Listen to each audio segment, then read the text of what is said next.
Welcome to the cockpit. My name's Ryan and I'll be your pilot tonight. I will be joined shortly by my buddy Mario over at Hashtag Sports. Waiting for him to log on. We will get into it just a little bit tonight. Talk about all the good, the bad, and the ugly from this past Sunday, yesterday. We got Aiden, Andrew, AM, SBC Comedy, Zachary, Kevin, Mitt, Jimmy, Justin. Thank you for tuning in to the cockpit. Boys, we have a long way to go before we can hopefully select our quarterback of the future or trade away our first round pick if that's the side of the fence you land on. I'll get all your thoughts today. We'll get to the phone lines. And like I said, Mario from Hashtag Sports should be joining me just a little bit. Oh, man. This team will just drive you bananas. You look like a really competent team to start the game. Night and day difference. Like, I'm like, wow, we're moving the ball down the field. We are calling good plays.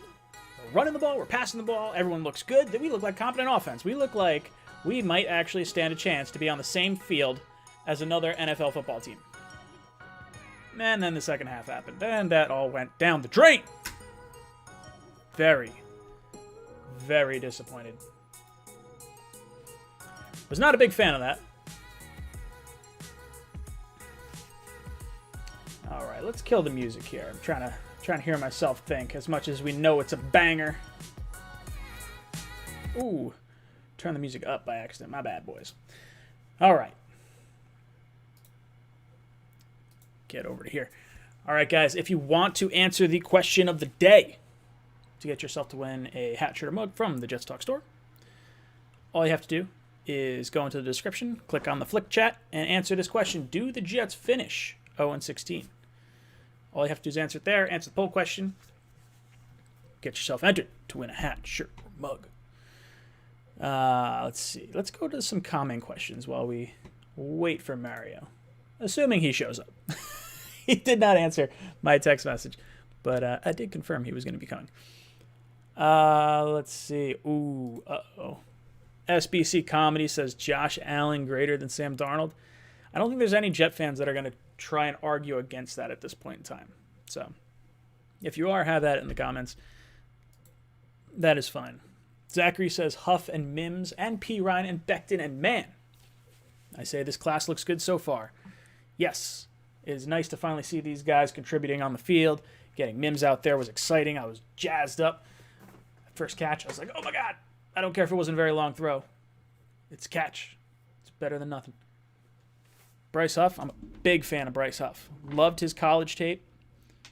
I'm hoping with a little more time, he will grow right into his own. P. Ryan had a nice little run on the outside for a touchdown. I still don't understand how he had the same amount of touches as Frank Gore. We started out great. He had a bunch of reps. Like snap-wise, I think he was in for like 35 snaps. I think Gore was in for like 16 snaps, but 11 of them went to him. I was like, well, what the hell? Like, anytime Frank Gore's on the field, you know he's getting the ball. That makes no damn sense. I don't know. Becton continues to throw guys around. That was huge. You know what I'll do? Let me jump into some of our Pro Football Focus grades. We'll talk a little bit about the guys out there yesterday. So Becton, we'll start with him. I guess I could go in order. Nah, screw it. We'll go. No, you know what? Let's go in order. We'll go in order. Go in roster order. So we talked about, Zachary wants to talk about Huff. Let's see where he finished up on our list here. Bryce Huff, not too shabby. For those of you that are into Pro Football Focus, he finished yesterday with a 67.9. That is like a light green mark, so pretty solid.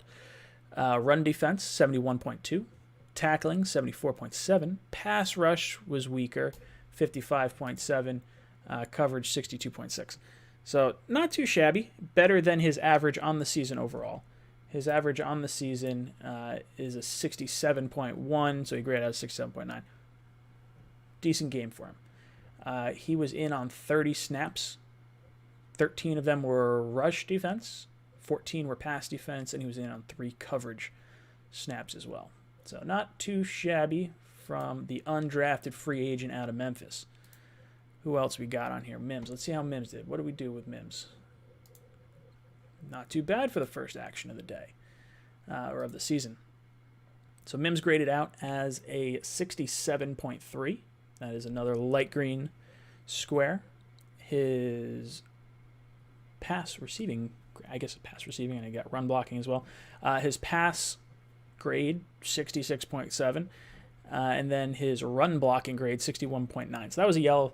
But yeah, not too shabby. Overall, he was in on 45 snaps, 27 pass snaps, 18 rushing snaps. Cannot complain about the first action, considering he missed the entirety of camp and the first 6 weeks of the season. So not too shabby. Let's see where our buddy LaMichael Pirine ranked. He did not have a great game, all things considered. His overall grade was a 57.9. Now, that is higher than his average on the year, so we'll give him that. But he's also not getting very many reps. You've got to remember he's going struggling for reps with Frank Gore here. But overall offensive grade, 57.9. Pass grade, so it was receiving stats, 63.5. Pass blocking, which has been, it looks like it's been his terrible attribute, which is weird because Pro Football Focus has literally the 4 weeks that they have graded for him, weeks 2, 3, 4, and 6. All is very good grades. Yesterday was a 15.4.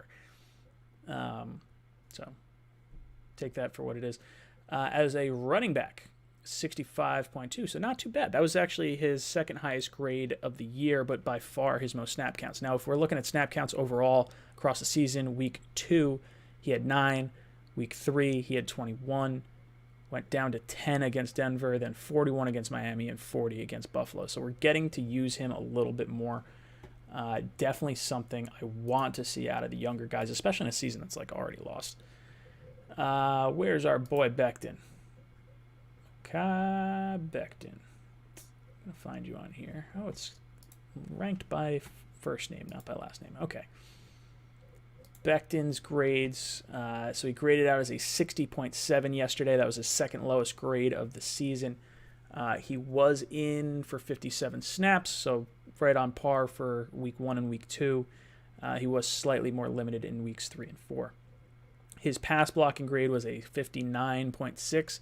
His run blocking grade continues to be dominant. When he's healthy, 77.1. The guy one of the things he said, he's just run behind me. That's what he wants. You run behind him, and then he'll just throw guys around. Watching him is one of the more exciting things that I can say about this season because we 110% got a stud at left tackle. I believe we got the best left tackle out of all the tackles that were taken this year. And let's see. I don't know if they grade Braden Mann. Do they grade Braden Mann? Yes, they do. All right. Where is he? He is the special teams grades. All right. So he's hovering right about average. He's 60.3. So not the best, not the worst. Where does that rank him in terms of punters? Oh, I stand corrected. Not very good. Overall, he is the 27th of 29 punters that they have graded, which is weird because there's 32 teams. So how are there 3 punters not graded? That makes no sense. Or 3 punters not graded. Math hurts. Overall, I've liked what I've seen out of him. I haven't had any reason to be upset with his play. So it is what it is. Let's see who we got here. David says, pleased to see Mims play. Thank God. Man, David, from across the pond. Yes, very, very happy with what we got out of Mims. Even just to watch him run a little bit was more than I could have asked for. I just wanted to see anything out of him, considering how much we've missed of him this season. Salem, I look more forward to your streams than games. I love Sam, but he isn't the guy, unfortunately. Tank for Trevor. Salem, thank you. I don't know if that's saying too much given the state of these games, but I'll take it as a compliment. Much appreciated. Brandon says, I'm switching to Titans and Cards fan until Gase is fired. I think a lot of people are probably on that bandwagon. Like, I don't fault anyone for watching a better team right now as long as you come back. Like, just I understand not watching right now. How terrible COVID Cam is playing. Think we can beat the Pats when we play them. Justin, this is something I will definitely get into more. But my thoughts, I think we absolutely beat the Patriots, whether that is by our own doing or by them letting us win. I think there is 100% chance we win Week 17 because we are going to be in the running for Trevor Lawrence, and then all of a sudden he's going to have the thought. He's going to be like, oh, the Jets are about to get Trevor Lawrence with the number 1 overall pick. If we let them win, they fall to like the 3rd pick, and they're not going to get Trevor Lawrence. And I don't have to go against that quarterback for that long. That's what's going to happen. Book it. We are going to have a victory, Week 17, that's going to throw us out of contention for Trevor Lawrence. And I don't like it. I'm not happy. We might have 2 wins. Put it this way. Patriots have what, 2 wins right now? I think. What happens if the Jets beat the Patriots both times? They both finish with 2-2 records, but the Patriots wind up getting the first pick. Could you imagine Trevor Lawrence going to the goddamn Patriots in a year that we look the way we look and the Patriots look the way they look? Oh, dude, I'd be pretty mad. Pretty mad. Ryan says, did you see Bryce Huff rookie numbers compared to Chase Young? I have not. If you have those numbers, absolutely send them to me via Instagram or the Flick Chat. You can send them to me via the Flick Chat too. A lot of fun in the Flick.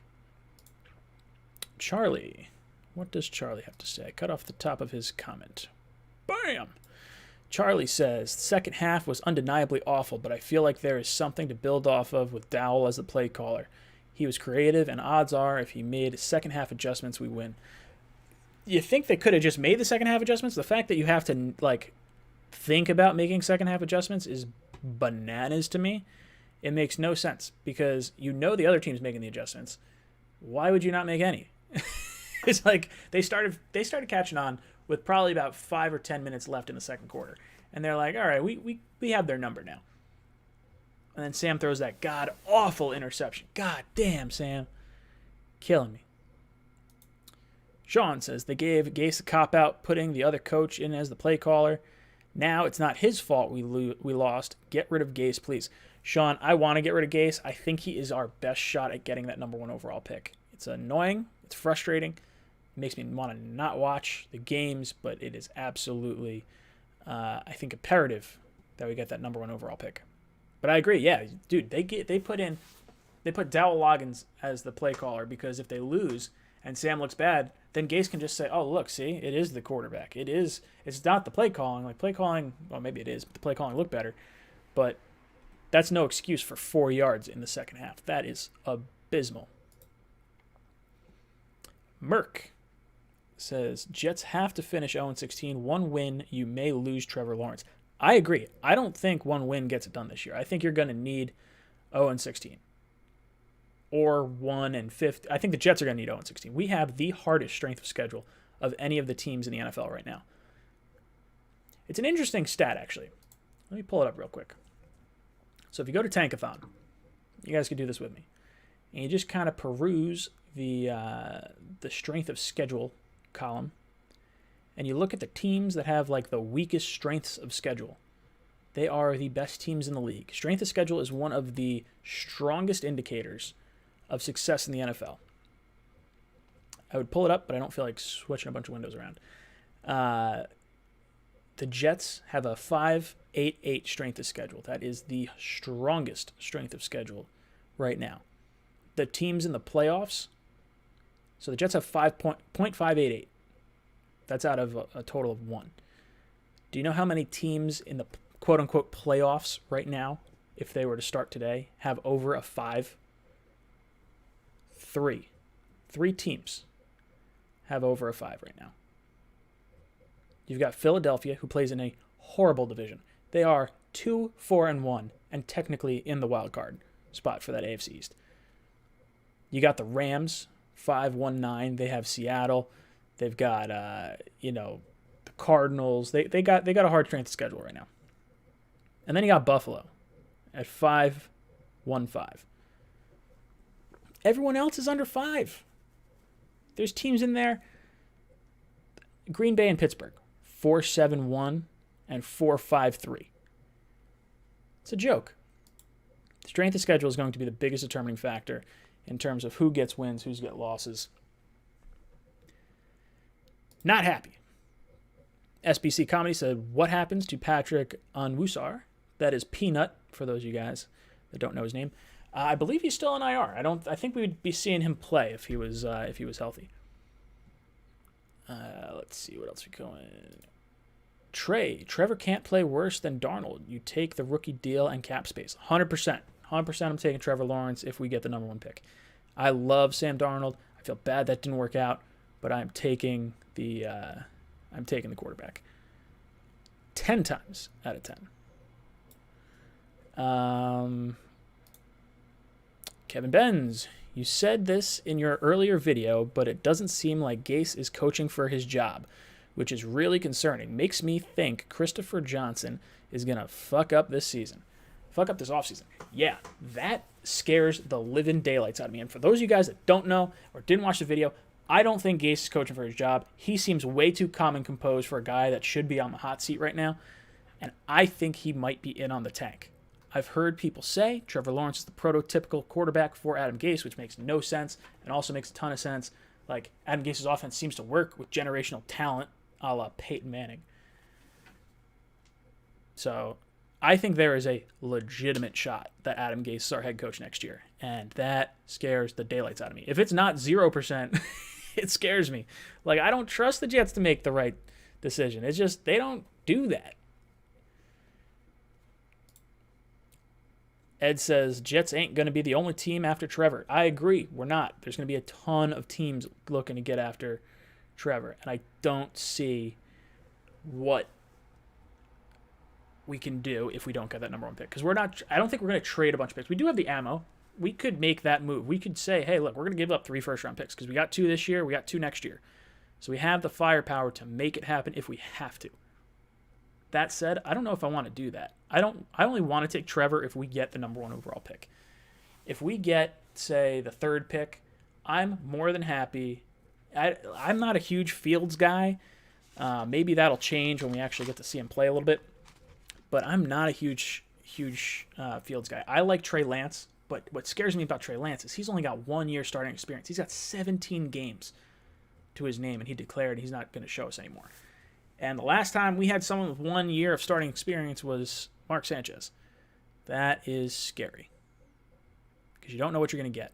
I think he's good. You could look at Kyler Murray. You could look at Joe Burrow, and you can see 1 year starting experience. That's not the worst in the world. But it's definitely concerning. Especially because he's coming from a smaller school. So you got to kind of take that with a grain of salt. Bam. Charlie says, pass blocking will improve as he gains more experience. It's much more complicated than run blocking. You're talking about Becton. I agree. I think when you have speedy edge rushers, it could cause you a little bit of a headache.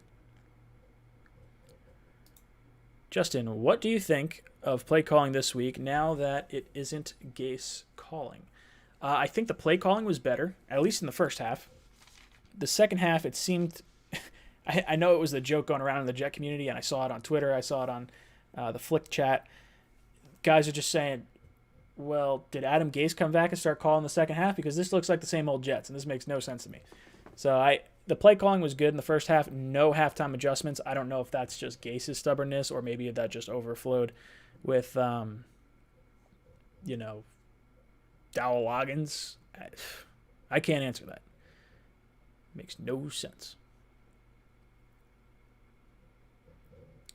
Let's see. What else you guys got going on in there? Titans remind me of our Rex days. Run the ball, play defense. Yeah, look, that's basically how I expect Vrabel to coach. He's a defensive guy, so it just sort of, makes sense. I I do like the Titans. They're enjoyable to watch. I like Derrick Henry. I like seeing Ryan Tannehill do well because it kind of gives me a little bit of hope that our team won't be bottom dwellers once Adam Gase is gone. Yeah, we'll see.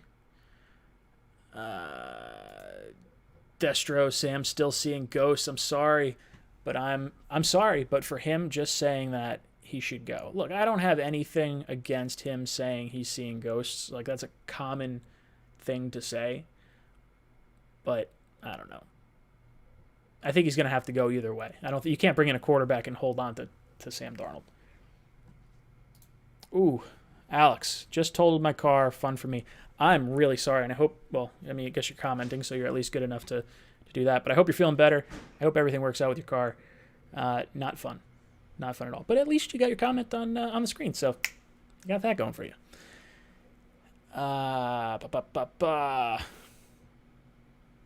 Who else we got? Ryan says he tagged me on Instagram. Okay, let's see what this is. Let's see what it was. Bam, bam.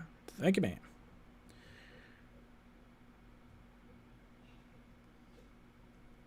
All right. It was a, let me see. I don't know if I could look at. Oh, why did it go away? It was there for a second, and now it's gone. It was, oh, there it goes. Paper bag. I'll see if I can show you. It's a paper bag. Let's see if I can. Nope, wrong way. Sadness. Sadness right there. Not the best, but a good sense of humor. All right. I'm disappointed. I don't know where my buddy Mario is. Let's see. Jimmy Donahue says head-to-head matchups aren't the tiebreaker for the draft. It's strength of schedule. Pats have a hard schedule, so we would still hold the tiebreaker over them. That is incorrect, my friend. Because, I mean, you are right. It is absolutely on a strength of schedule, but the Jets have a .588 strength of schedule. The Patriots have a .510. So if the Jets and the New England Patriots tie at 2-14, the Patriots would be picking ahead of the Jets, not the other way around. I mean, there's more to go into it because we have the same schedule. If the teams that we don't play or whatever, the strength of schedule will work itself out a little bit closer, and maybe the Jets do wind up lower because they technically play the worst team or second to worst team in both of the AFC North and the AFC South. So maybe that's a little different, but as of right now, the Patriots would be picking ahead of us if we had the same ending record. You just made me nervous considering the Patriots possibility. Look, I'm not joking. This is a big threat. I would not... The guy that resigned on a napkin from the New York Jets is playing the Jets week 17 in a year the Jets could potentially get the number 1 overall pick, where there is a ton of bad teams, and all it would take is resting your starters or accidentally having a snap go over the punter's head for a safety, because it's not like he hasn't done that before. He has caused intentional safeties. Granted, that was to win games, but if this game does not impact them in the playoff race, if they're knocked out of the playoffs, if they're already in the playoffs, it is to Bill Belichick's benefit to throw that game at the end of the season to prevent Trevor Lawrence from coming into the AFC East. 100%. If it comes down to that, I will 100% guarantee the Jets lose out on Trevor Lawrence because the Patriots allowed us to win. 100%. Black Ocean Society says at least the Jets stopped a pretty potent red zone offense from scoring. Yeah, hey, look, if we're talking glass half full here, you're talking 8 attempted field goals, 6 were made. That's about as good as you can get. I don't know what other good takeaways you have. The rookies looked all right. Like that's my other good takeaway. Jets lost. Still control our own destiny. Zachary says Joe Douglas draft class looks better than other GMs before Joe. I think so. I mean, look, who have we seen consistently right now? Becton looks legit. Definitely good. Mims looks all right. Remember, Stephen Hill looked ridiculous his first game against the Bills, and then it kind of fell off. So, grain of salt right now, but I am encouraged. I do think he picked better players than GMs in the past. So I will agree with you on that. We need the Rams to lose tonight for strength of schedule. That is an interesting thought. Who the hell are they playing tonight? What the hell's their schedule? I should know this. I don't have a TV right here, so I'm not watching the game. Bears and Rams. Yeah, I guess I don't know what it really matters. I don't know who would play. I guess West. Who knows? What else we got going on in this chat? David says, there's absolutely no reason to win a game. I don't even care. People trash the Jets regardless. I'd rather have Trevor locked up. Yes, I do not want to win at all. At all. Dr. Monic says, where is the crew tonight? Crew is supposed to be #sports. My buddy Mario, I was talking to him the other day. He was all for it. And now I do not know where he is. I texted him the information to hop on, so who knows? Maybe he's putting the kids to bed. Usually I receive a text. Maybe he'll jump on at 9 o'clock. Sometimes that's what he does. So we'll see. I am prepared if and when he does want to jump on. How now? Do you think Belichick will once again find a way to screw the Jets by tanking one of the games between them, starting Stidham? So we won't have to face Lance in the division for the next X amount of years. Yes, 100%. Been saying that all night. I've been saying it probably for the last few weeks. I was like, that Week 17 matchup scares the living daylights out of me. Scares the daylights out of me. What is the difference between the first half and the second half? The difference is we stink. We made no halftime adjustments. That's all I can say. We could not move the ball 4 yards in the second half. How do you do that? How can you possibly do it? 4 yards? I could fall forward every play. We had 23 plays? 23 plays since we had the scoring touchdown from P. Ryan. And we only got 25 yards. 4 yards came in the second half. You could literally snap the ball and fall forward. You have a better chance of gaining more yardage. Ridiculous. Absolutely ridiculous. Let's see. Steven, thank you for the super chat. He says, would the Cowboys trade for Darnold before November? I'm going to say no. I saw a tweet that said they're not looking to bring in any more quarterbacks, especially because of the COVID thing. Like, they're going to have to wait for him to clear all the COVID protocols. And I don't think they're going to give the Jets enough to make it worth it. Like, this is probably the lowest point of Sam's trade value, and I'm not sure it makes a whole lot of sense for us to deal him right now, unless we're going all in on the tank and we're just, like, trading everyone away. Like, if you're good with all 3 quarterbacks coming out, maybe you roll the dice on that.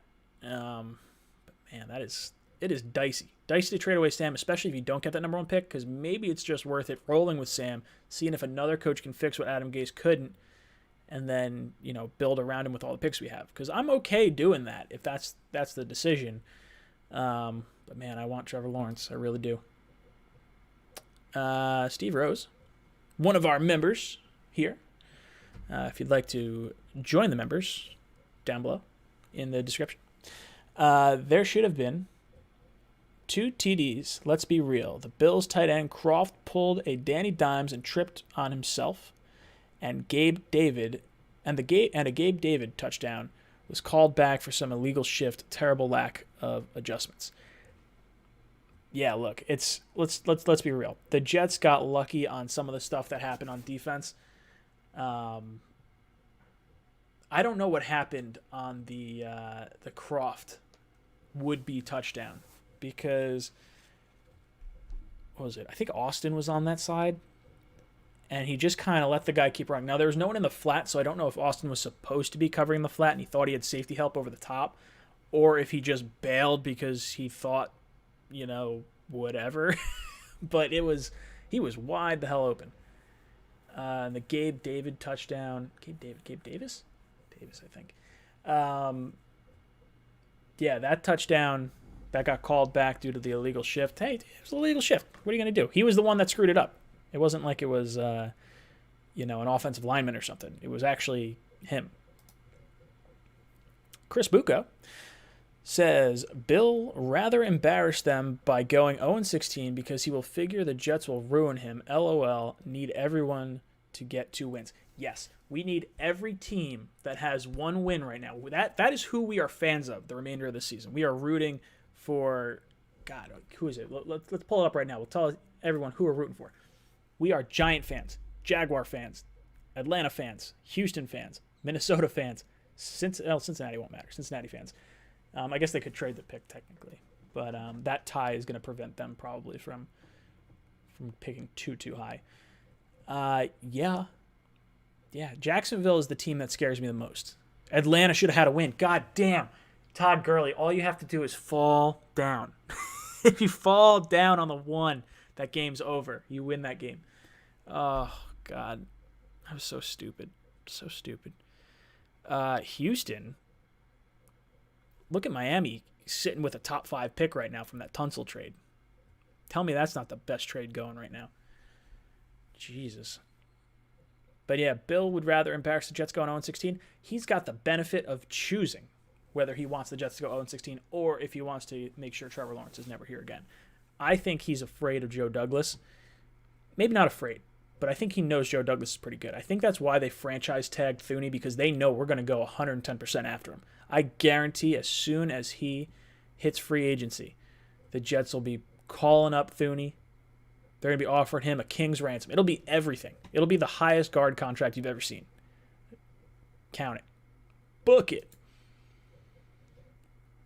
Strickland says, do you think Gase took back play calling in the second half? A change was noticeable. I don't think he did. I know I want to think he did because of how terrible it was. It was absolutely brutal. Yeah, no, I don't think he did. I think they would have told us otherwise. There's too many teams around there. Ooh, Justin is on my side with the scare.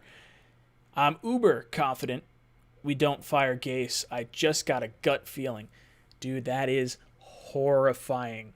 Horrifying, and I think it's 100% possible. I really do. It scares the living daylights out of me. Jamie says, who's up in the draft for our O-line? I like O-line in the draft. I don't know who I would take. Sewell is going to be too early for him unless we really if we can't get Jamar Chase and there's no edge rusher and we're not going quarterback and we're sticking with Sam, then okay, you bookend Sewell and Becton, and then you have hopefully Clark. Maybe you move Edoga inside. I like Alex Lewis. I want to see Alex Lewis stay. But we'll see. Nose Kills. Thank you for the super chat. He says, I don't think Lawrence will stay in school to avoid the Jets. However, with the Jets' luck, the NFL will expand next year and the first pick will go to the new team. Oh, man. My thought was the Jets are going to somehow get flagged for some COVID protocol that they screwed up, and the league will take away their first overall pick. And they'll be like, oh, Trevor Lawrence, you can go to Atlanta. You'll do well over there. Or to the Giants. Or maybe the Jaguars, because they're basically an expansion team. Ugh. No, I'm kidding. Jaguars have had, more success recently than the Jets have, so I can't really say anything about them. Yeah, dude, I think Lawrence is coming out. He graduates in December. There's nothing left for him to do in college. I think what could happen, and I give it maybe a 5% chance of happening, which is still too high in my book, he could say, hey, I'm not going to play for the Jets. And I think if Adam Gase is here, I think that 100% he will probably try to make that call. I think we have to get rid of Gase if we want Trevor. Honestly, I just want to get rid of Gase anyway. It makes no sense. But I agree, that is a very, very scary thought. Strickland, if you think we are the youth. If you think we are in the league, joke. Now imagine if we pass on Lawrence and he turns out to be as good as they say, beating us for years. Have to take him. Yeah, that's the easiest pick in the world if you're Joe Douglas. No one is going to go to you and say, hey, you shouldn't have picked the generational prospect and traded away Sam Darnold. No one's going to say that. If you pass on Sam Darnold, or if you pass on Trevor Lawrence, though, you are screwed. You will be crucified in the press. How many times are we going to see the back pages of all the newspapers in New York and New Jersey? Jets make a huge mistake passing on the generational talent. Guarantee it. Can't do it. Very, very much want to avoid that situation. Make sure we make the easy pick. Take Lawrence. Mark Sanchez was better than Darnold. At least with him, we had good times. Thomas, the great one, you're not wrong. We did better with Mark Sanchez. He also had the number one offensive line, the number one running game, and the number one defense. So let's keep things in perspective. Sam doesn't have any of that. Strickland brings up again, Jaguars are scary. Schedule as bad as ours. Yeah, they are not looking so hot. They look pretty bad. Hopefully Gardner Minshew has a little bit more magic left in that mustache of his. Chris Bucco chiming in again. Jags play Houston and the Vikings, so that is a plus. It's a plus, but man, the Jaguars and Vikings, I think they're good teams. I don't think we have anything to worry about with them. Like, I think they're going to stumble into a few wins. That Vikings team, man, how bad are Vikings fans kicking themselves for getting Kirk Cousins? Now, I guess you still got the playoffs and like everything, but man, that is a rough contract. They're locked into that for next year too. They are not in good shape when it comes to cap space and the whole Kirk Cousins thing. Cooking with Rick, are we all team Trevor yet? I would say a vast majority of Jet fans are. I don't know what it is exactly, but it's got to be a vast majority. Got to be.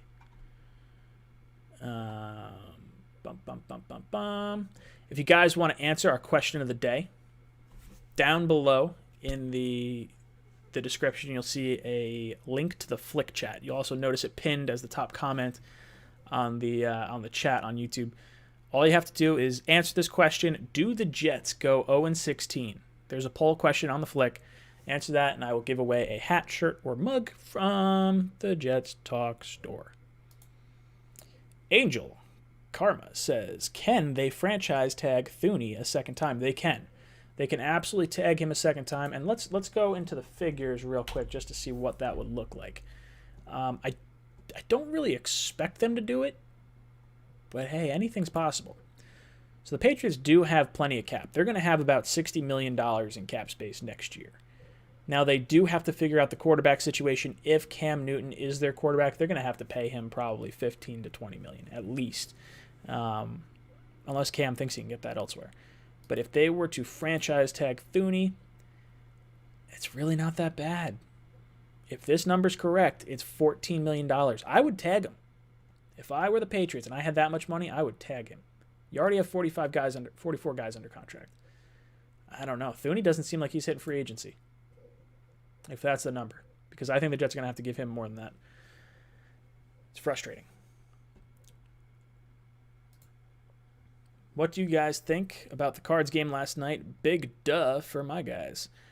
Oh, man. Dude, I enjoyed watching that game. I think DK Metcalf is an absolute animal. He is a freak of nature, that guy. How he was able to get, who you run down? Buda Baker? I love me some Buda Baker. Oh, my buddy Mario. Mario just texted me. He should be hopping on. So when that happens, I will switch over to my other screen. Let's see. What else we got going on? I think Brian Winters thought he was still playing for the Jets with all the penalties. What else we got? Do you think the Jets should bring back Rex Ryan? That's a toilet, and you should go use it because no, I don't think they should bring back Rex. I love Rex. I love everything that he did for the team. I was on Team Rex way longer than I probably should have been, but yeah, no, Gase, he's done. He's not coming back. Christopher Decker, having Gase back next year is stuff of nightmares. Yes. Yes. Absolutely terrifying. 110%. 110%. I am terrified of that. Matt Curtis, another member of the channel, says, what did Gase do all game? Nothing. He did absolutely nothing. He held the challenge flag. Someone's got to hold that challenge flag. It's heavy. Dowell Loggins can't hold that in the play sheet. Kidding me? Strickland, Sewell, and that other massive guy with Becton sounds pretty good. If you don't know the other massive guy that I think Strickland's talking about, there's a dude from, I think it's Minnesota, who's like 6'9", 400 pounds.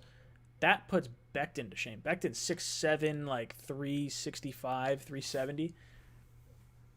Man, could you imagine having like 400-pound guys or like 350-plus pound guys? That's bananas.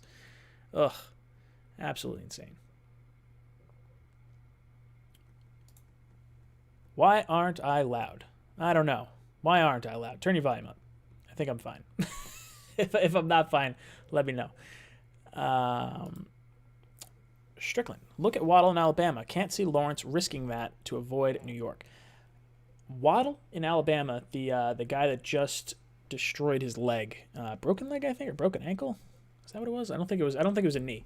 Yeah, he may be there for the Jets' second first-round pick. It didn't look like he was going to be there, but if the Jets, I guess you're not going to be able to test him out. He probably won't be running by the time the draft is around. Be an interesting pick, or we could take him with our first pick of the second round if we are the top pick. Oh, here's my buddy. Better late than never. Jesus. Oh, Mario, how kind of you to join us. It's been one of them days, bro. It's been one of them days. Dude, it's all right. I hear you. I'm like, oh, I guess I'm flying solo tonight. Whatever. It's cool. What? No, it's been fun. How'd you enjoy the Bills-Jets game yesterday? I didn't. I did not enjoy that game. It felt like a loss. 8 attempted field goals. Really? Is that what we're going to do? Is that what we're doing now? We're doing 8 attempted field goals.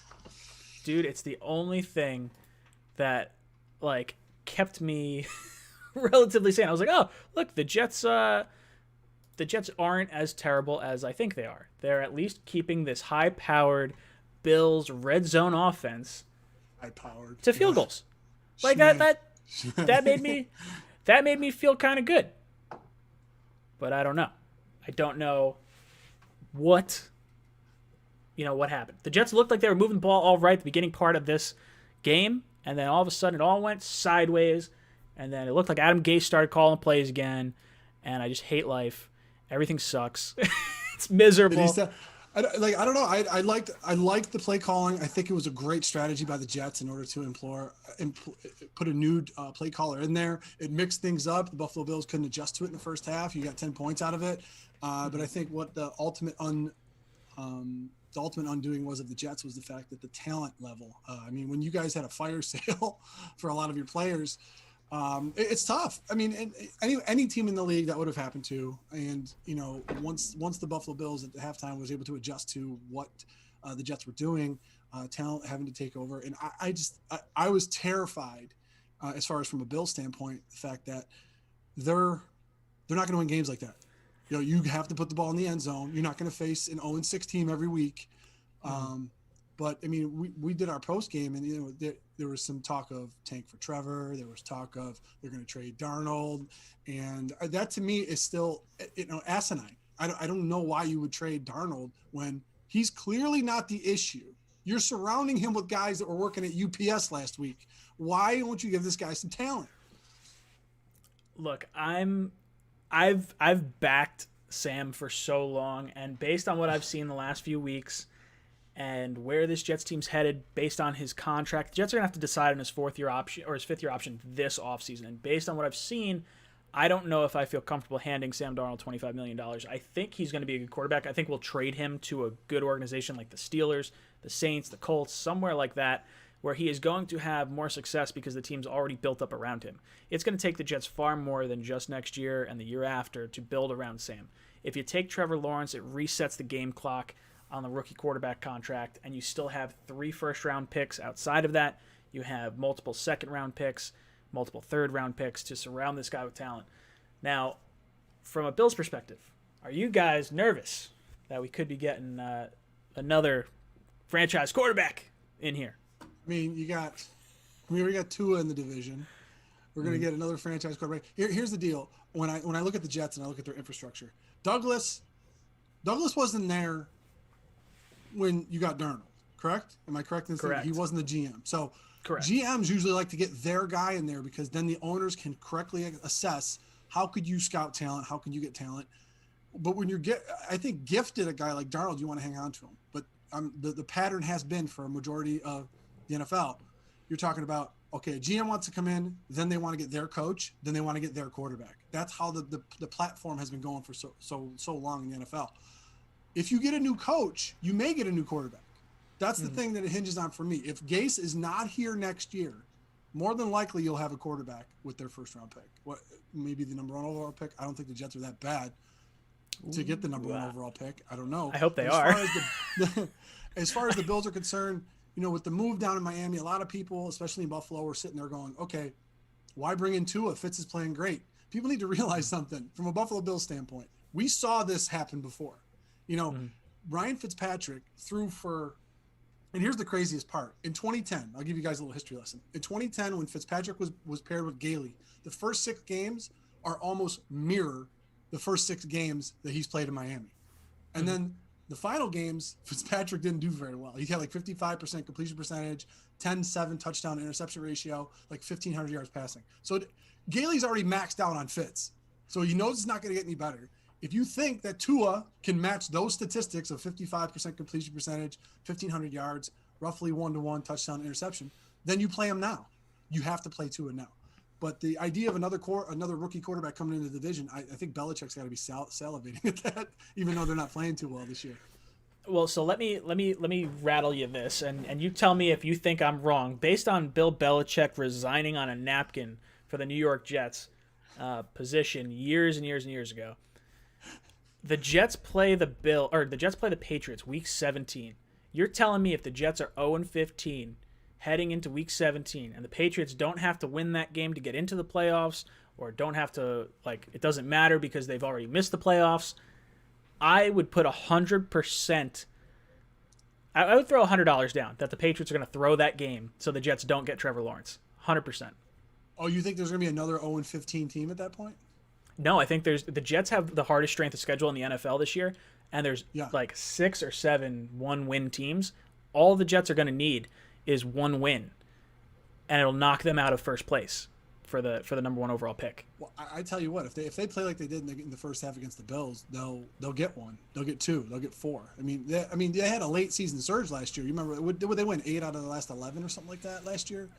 They went 6-2, but that was also against the worst teams in the league. You played the Dolphins twice, you played the Bengals, you played the Giants, the Redskins, Steelers without Big Ben, Bills resting their starters. This was a bad team. The Jets last year should have been 5-11, not 7-9.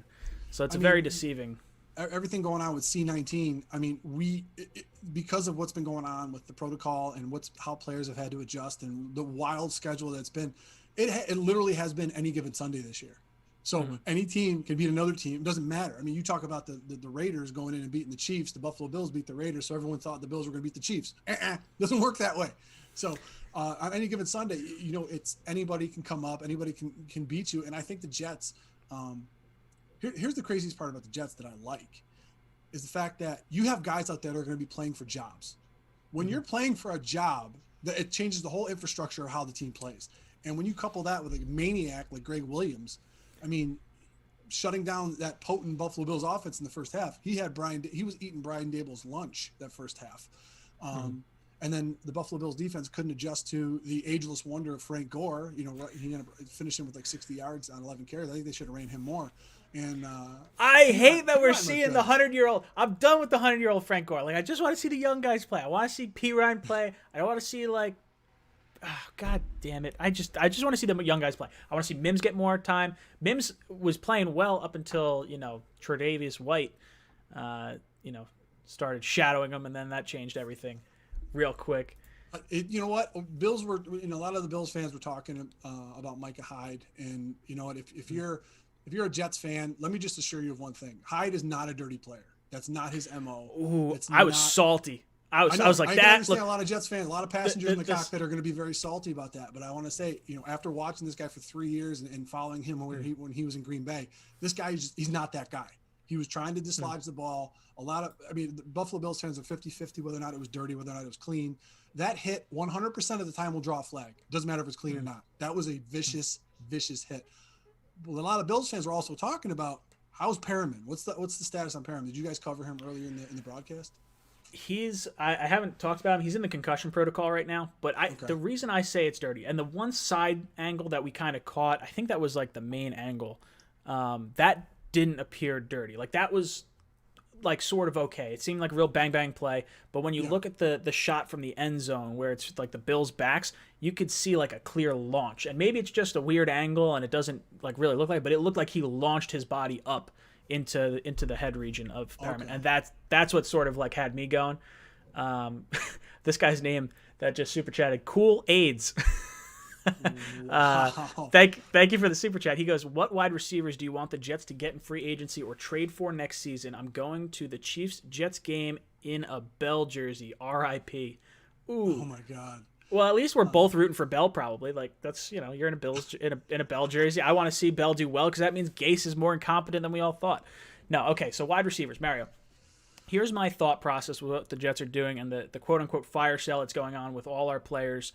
And I got to make a video about this, but I haven't done it yet. So the Jets are getting some later round picks. Steve McClendon, friggin' who else did we just trade off? I'm losing like my mind. The guy to the 49ers, Willis. I think what's going to happen, let's call a spade a spade. The Jets are a bad team. It's going to be very hard for the Jets to attract free agents. We're going to be all in on Juju Smith-Schuster, all in on Allen Robinson. No guarantee they're coming here.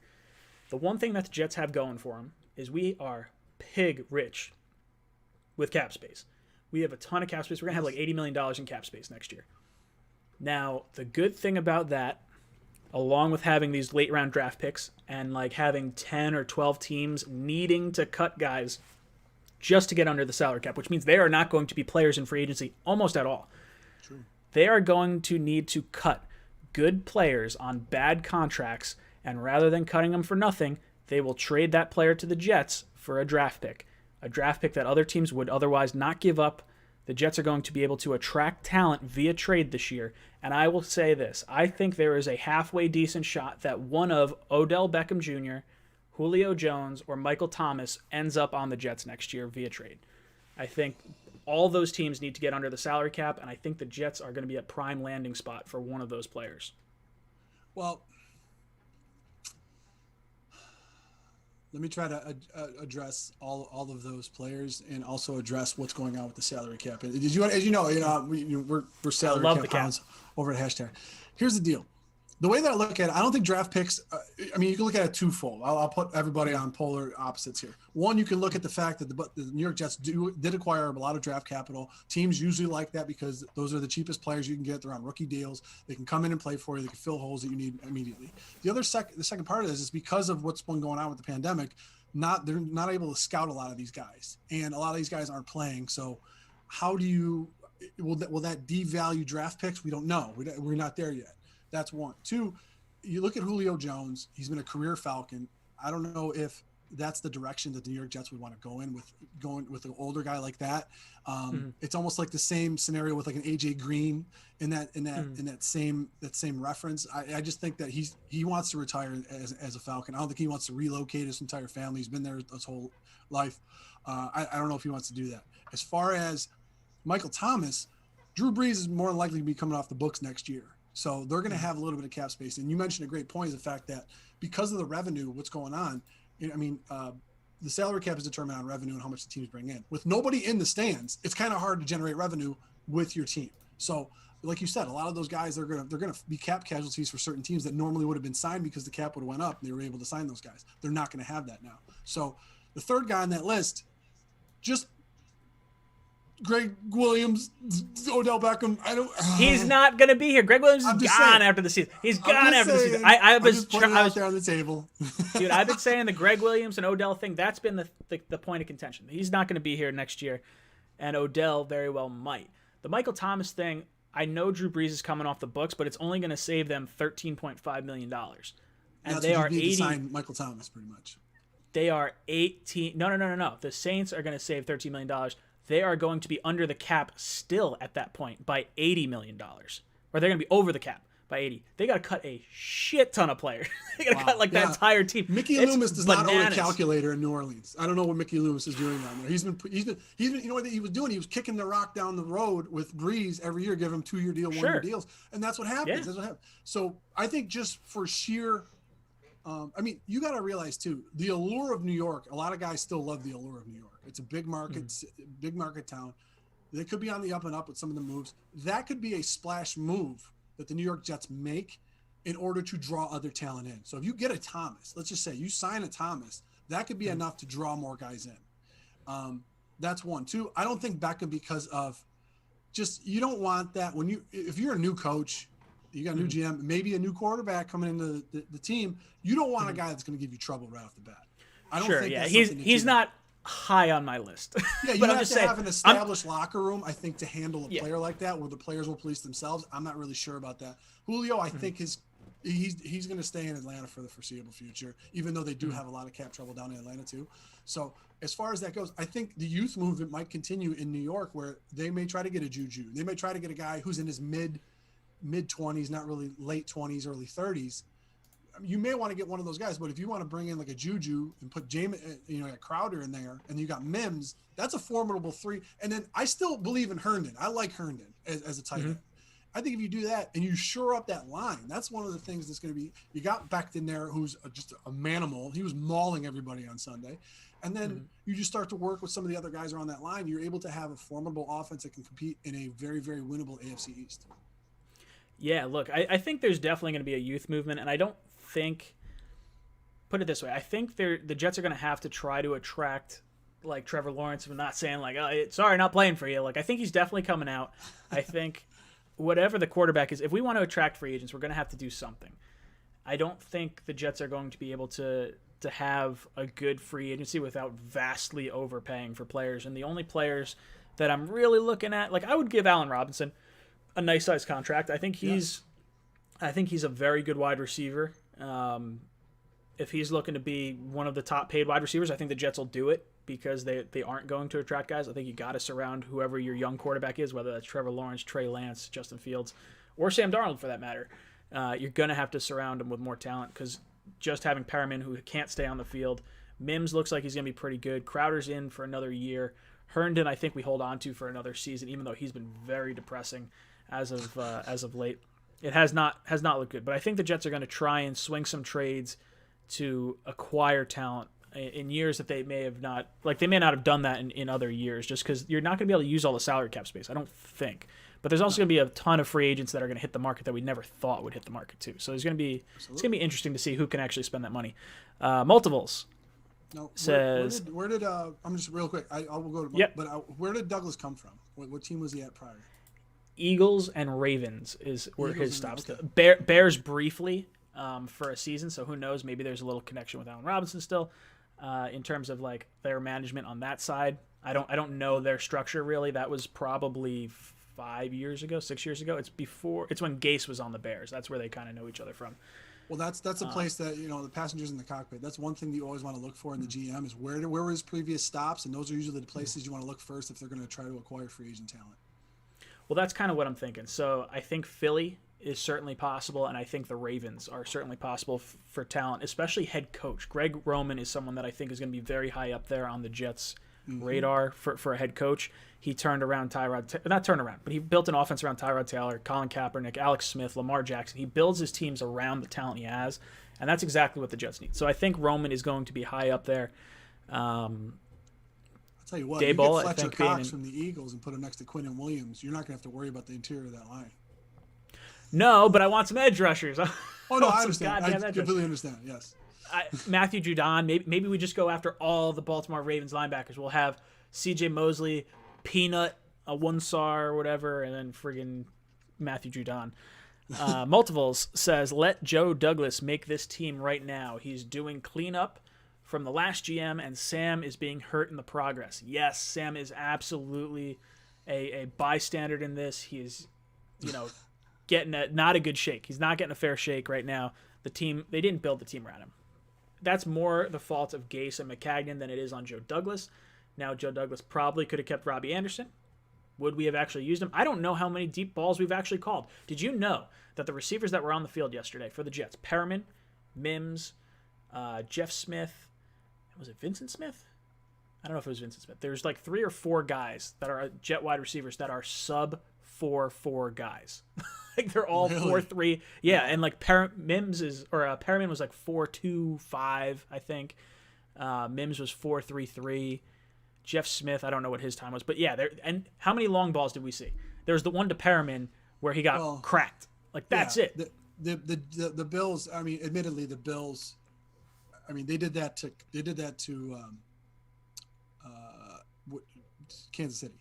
You know what I mean? Tyreek Hill had 1 catch for 5 yards. I mean, they're very good. Poyer and Hyde on the back end are very good at covering the deep ball, and that's one of the rare spots that they excel as far as the Buffalo Bills defense go, is taking care of the deep ball and being over the top of a lot of those passes. And I'm just wondering, just very curious, before we continue on this topic, why is there 176 people in the cockpit and only 53 likes? I am shocked you guys aren't giving this guy enough love. Please hit that like button if you're in here. Thank you. I need some love after watching this team play and making these damn videos. I'm getting frustrated here, boys. Hit that like button. If you want to see Adam Gase fired at the end of the season, this better get over 100 likes real quick. That's how I get likes on these videos. I just say, like the video if you hate Adam Gase, because that's going to be the best way to get rid of him. Guys, if you want to out like that, Mario.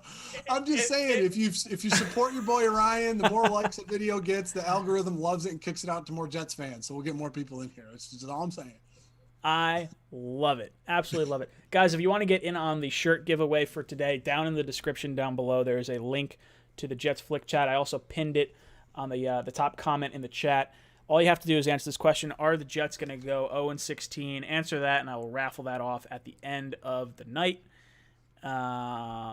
Let's see. What else is going on in the chat? Let's see if I could throw up one of these comments. I figured out how to get little comment questions on the bottom of the screen. It's kind of cool. You're gonna have to tell me about that. I'll definitely. I'll tell you after the stream. It's not an easy process, but it does work. Thomas says 4th and 1 on Buffalo's 20. Why not quarterback sneak? Even Brady keeps the ball and always picks up the first down. We don't call quarterback sneaks. I don't know why. It makes no damn sense. There's no reason why Sam Darnold cannot be calling a quarterback sneak when there's no one covering the center, or you could just fall to one side with a guard there. Like, makes no sense. As a fan of a team that they call way too many quarterback sneaks, I will say, no, I know it's a different scenario, but you don't want a Dak Prescott scenario going on. It's different. No, I don't know what to do. I would have ran forward. You were torching the Buff. I would have went 4 wide, ran Gore up the middle, or did that little quick pitch to Pirine, because that guy was killing everybody on the outside. Gore was just shredding people up the middle. Keep doing that. That's what I'm saying. That's. Let's see. Oh, Rico's in here too. Nice. What's up, Rico? Yeah, I don't know why they didn't do a sneak. I mean, but I would have ran the ball right up the middle with Gore. I would have spread it 4 wide, ran the ball up the middle, spread the Buffalo Bills defense out, see what you can do, block down. You know they weren't going to put 5 in the box. You knew they weren't going to do that. Dude, Jets suck. John Holton says, Odell has an ACL. He is not going to be what he was. Waste of cap space, and GM Joe is not going to bring in divas into our building. That is absolutely going to be a conversation that they're going to need to have, because you have to decide at some point, is the talent worth the headache? I don't know if it is. I don't know if it isn't. Now, the Browns will be able to cut Odell and save $15 million if they really want to after the season. So if the Jets wanted to bring him in, it would be a $14.5 million deal, a 13.7 and a 13.7. You'd have 3 years left on his contract if you were to trade for that. Now, is he going to be the receiver that he was? Who knows? You'll be able to save the entirety of his contract each one of those years. So you could test him out for a season. If it doesn't work out, you can cut him and save all assets there. Well, his contract is brutal for the Browns' sake because of the dead cap, and going on what's going to be happening with the Browns in the offseason, how they're supposed to pay players, and the cap itself. It's going to be tough. It's going to be really tough for them to try to. I mean, it's going to cost them more to get rid of him than keep him. Honestly, So actually not. They will be able to cut him and save $15.7 million. So that won't be a problem for them because they're done paying his guaranteed money at this point. Yeah, that's first day of contract that they gave him his guarantee.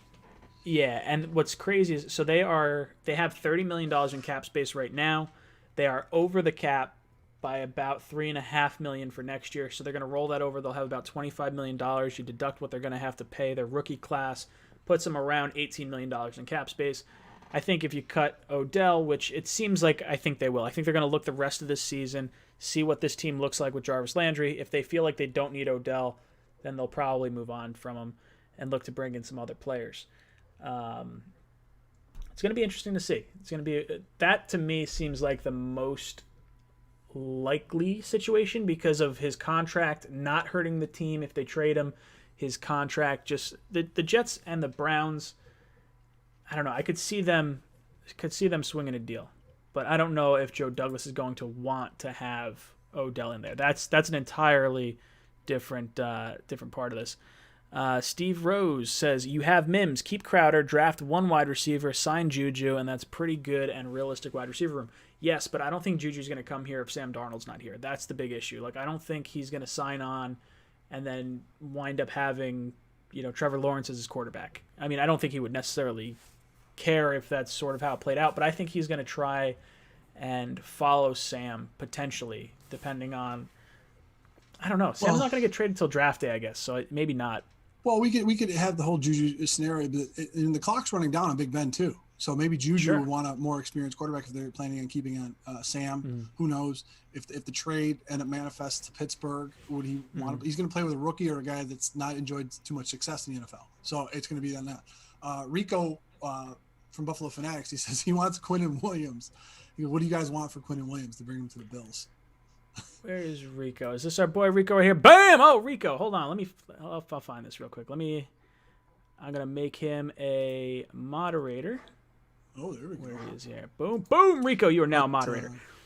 So he says, nice energy, fellas. Good stuff. Now name your price. What do we need for Quinnen Williams? It's going to cost you a first-round pick. If you want him, that's what it would be. The Jets won't give him up for anything less because he's going to, he's showing enough to us where it's worth us to sort of see how this plays out. I would prefer to trade him to the Raiders so we don't have to face him year in and year out. I think he's going to be a dominant presence, but I just don't think we're going to want to trade him in division. I think a first round pick gets him moved. Connor Hughes said something along the lines of the Jets can't even get a second round pick for Quinnen, which I find a little surprising. And if that's the case, just hold on to him. He's not costing you anything right now anyway. You've paid out the majority of his guaranteed money. Yeah, the thing about the alluring thing about him is that he's still on a rookie deal. If you can get a guy that's equivalent talent, you'd have to get a first-round pick for him. I believe so. And in the division, the prices are always twice as high because you don't want to face these guys twice a year. Can you imagine facing Ed Oliver and Quinnen Williams in the middle of that defense? Whatever quarterback you have in there is going to not like it. I mean, I wouldn't do that if I were the Jets. I wouldn't get rid of him at all. I mean, he's one of the guys that's going to be the staples of your defensive line for the years to come. And, when you end up having contract time, what's going to happen with him, it will depend a lot on what happens with the quarterback and the offensive players around him as well. So, the offensive line is kind of like a graveyard of 30 plus year olds for free agency next year. So I think the Jets might go to the draft with that one.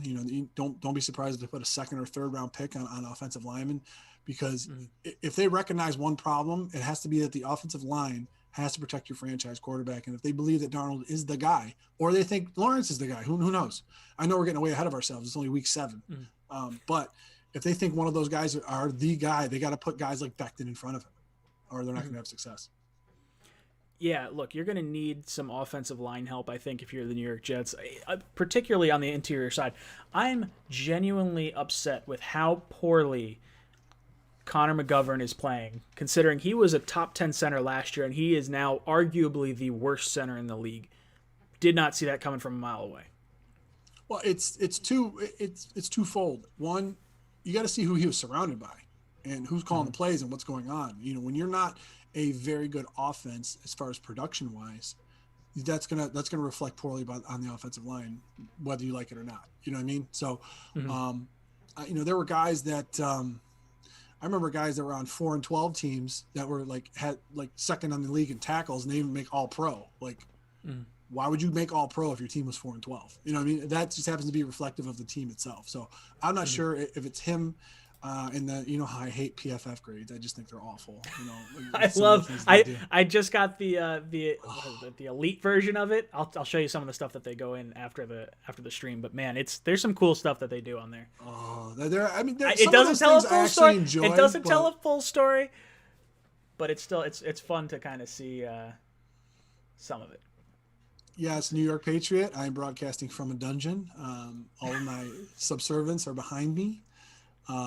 So I can't really say much more than that. Other than my whereabouts, I can't say that either. So that's how it works. But Eddie, go ahead. I was just gonna say, Eddie DeJesus says Jets must trade the number 1 pick and get a plethora of picks like Washington got for Ricky Williams in 1999. Oh my God! What are your Is Ditka thoughts coaching on anywhere? Yeah, right. What are your thoughts on the Jets potentially trading out of the number 1 overall pick if they get it? Well, I mean, it's got to go to a team that needs a quarterback badly. I wouldn't be surprised if the Cowboys decide to go up. I don't know how their picks are, but you got to figure with the way that the Jets season is playing out and what their record might be, you have to realize that their second round pick is just as valuable. So they could get a plethora of picks just for their second round pick because it's going to be the 33rd overall. I mean, that's how awesome it is for some teams. You know, some teams that can't trade into the back end of the first round, they'll trade it maybe for that 33rd pick for the Jets, and the Jets may be able to snag maybe a second rounder in this year's draft and their second round next year's draft. I mean, that would be quality as far as building for the future. But I don't know if they would trade the number 1. I mean, teams that get the number 1 overall pick usually earn the number 1 overall pick for a reason, and but if you look at the roster at the end of the season and they haven't, Douglas hasn't plugged too many holes on that offense and defense, then you could see them start to make some moves and maybe trade back, maybe acquire another first next year and then another second, because that would be something that would be amazing for them to do, to build and basically give themselves some insurance over the next couple of years. Yeah, and I guess we'll sidestep this with Lucas R's comment says, what could the Jets get for trading down from number 1? Because this is going to be a popular topic among Jets fans if we do have that number 1 overall pick. I think you're looking at a haul, and the team that I would be looking to trade with is the team that could potentially be having the 2nd overall pick, and that's the Jacksonville Jaguars. They have a very tough schedule. They have a very big need at quarterback. The whole talk before the season was about how the Jaguars were going to try and lure Dabo Swinney and Trevor Lawrence to Jacksonville with that number 1 overall pick. Now, I would get both their first-round picks this year at a very minimum. I would probably take their first-round pick next year. That's what it would take. And then you drop back 1 spot and you take whatever quarterback you want at that point. I think whoever is coming in at coach is probably not keeping Sam Darnold. I would think. Now, there is a portion of the fan base, myself included, that is absolutely terrified of Adam Gase coming back next year because it doesn't look like he's coaching for his job.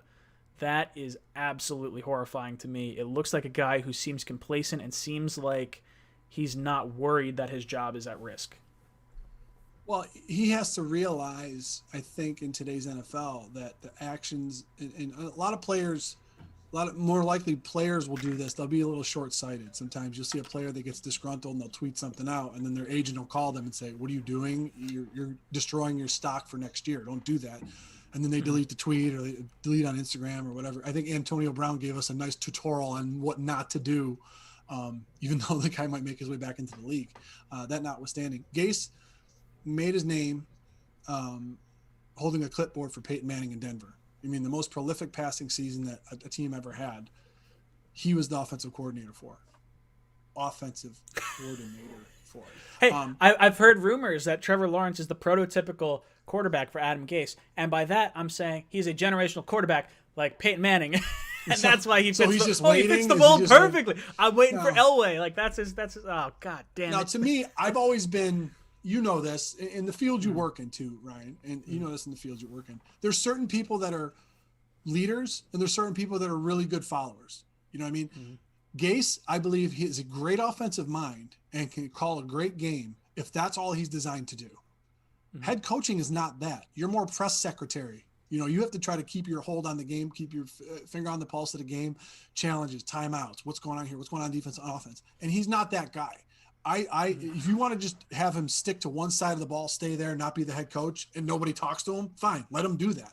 I have confidence in Gase in that respect. As far as a head coach, there's just certain guys that can't do it. There's certain guys that aren't very successful in head coaching positions. We've seen guys that have done that. I mean, you looked at a Leslie Frazier who had a losing record in Minnesota. He came and rebuilt the Buffalo Bills defense to be top 5 for 3 straight years. I mean, okay, you know, you talk about a guy, you know, Sean McDermott was a guy that, all right, what's going on with McDermott? What's going on here? His story is yet to be written. You talk about a guy like Andy Reid, who was a great offensive coordinator. Now he's a great head coach, but it took him a while to get there. So all these things intertwine. You have to try to evaluate what's going on. And if he was relegated to one side, I'd like it a little bit more. But him being a head coach, and I still believe this with every fiber of my being, that Jets locker room is completely split because of Williams there. I think it's just right. Now, does getting rid of Williams fix the problem? No, I don't think it does. But I think that locker room just cut right down the middle with Gase and Williams on both sides of it. Now, it does seem like there's been a little bit of turmoil between Gase and Williams. They had that Williams had a comment last week or 2 weeks ago now. He said something along the lines of like, well, it's not all the defense giving up a bunch of points. It's pick sixes. It's, you know, issues on the offensive side of the ball. It's not the only issue. And Gase said he wasn't thrilled with the comments. Greg Williams said him and Gase are fine. You know, everything's fine, whatever. I think for sure there's definitely some type of divide in that locker room. Yeah, I think I mean, and then Steve Rose said his play calling is not good either. He constantly runs on first and second downs right up the middle. And heaven forbid he goes away from the bubble screen and calls a downfield play. First of all, you got to have the horses to go downfield. Number 2, the Jets, the Buffalo Bills secondary, like I said, it's one of the strong points of their game is the fact that they're able to cover the deep ball. And, you know, there's very few coaches. Andy Reid's one of them. Sean Payton's one of them. Who's the guy? McCarthy, you know, John Gruden. There's very few guys. I know I'm saying some very polarizing names, but there's very few guys that could be a head coach and a play caller. And it's just not for everybody. That's why they always relegate it to other guys. I mean, even Reid this year has been giving up play calling to the enemy. So we start to see the changing of the guard with some of these guys, and you have to truly evaluate how they are and what's going to happen with them. And if you're a head coach, you're a totally different animal. You're a completely different animal of trying to call plays as a head coach versus just being like, okay, all I got to do is worry about the offense. Sweet. That's what I'm going to do. Now, Noah says, who do you see being traded from our team coming up with the deadline? Anyone who's good and anyone who will get us draft picks. That's really what it comes down to. You got Brian Poole on a 1-year deal. He has played phenomenally well, probably the best slot corner in the game right now. He was the 6th ranked cornerback in the league as of last week. Then you have Jamison Crowder, who I don't believe we should trade. I think he has trade value, but I think whoever our quarterback is next year, we got to keep our weapons around him. I think Quinnen Williams is going to have some trade value. Marcus May he's in the last year of his deal. I would like to bring back May. I'd like to bring back Crowder. The guys that I would prefer to trade, I think, are more defensive guys. Avery Williamson to the Steelers has been a popular thought process because the Steelers just lost Devin Bush for the year with an ACL injury. Avery Williamson is a very cheap contract, so it's not going to hurt them cap-wise. It's going to be interesting. Is there anyone on our Jets team that you would consider moving or taking on as, like, say, an opposing team? Here's the deal. If I look at the New York Jets roster, and I'm looking at free agents for 2021, like you mentioned, I mentioned a lot of games. Perriman, Poole, McDougal, Desir, Jenkins, Williamson, Hewitt, May, Flacco, Wilson. I mean, you got all these guys. Last year the deals of a lot of those guys are 31, 29, 28. It's tough to trade those guys because the incoming team doesn't have a long-term plan for them, or they may not be able to sign them. That's the one thing. I mean, if you're talking about 1-year rentals, which one of those guys do you think would be 1-year rentals for your team. I'd take Poole. I would take Poole. I mean, on the Bills specifically, I'd take Poole. I'd take Desir in the slot. I like Desir. As far as May is a hammer. He just wants to fly around and kill everybody. I mean, who doesn't like that? But as far as your current team, as far as if you wanted to save some money, I think the biggest contract you have that has the biggest savings is Bradley McDougall. But that would be $4 million, and you don't have to take any dead money on the chin right now. So if they wanted to relinquish some cap space in order to try to sign somebody who has a bigger contract, that's something that they could probably do. As far as the Jets, though, I mean, they're going to get rid of who they can get rid of. Who will have some takers? I mean, they may get a fourth, may get a fifth, and you got to realize if you have 2 fifths, you actually have a fourth. If you have 2 fourths, you have a third. So guys are able to bundle those picks during the draft. Obviously, this draft's going to be a little bit different because of the amount of players that are going to be coming out and how many teams can see these players. But I'm not sure. I mean, I think there will be minimal moves. Everyone's talking about the Buffalo Bills trying to trade for D-line help, but I don't. That's them admitting that they did something wrong on their defensive line, which is the highest paid defensive line in the NFL, unfortunately. And they're like a sieve right now, and it's not good.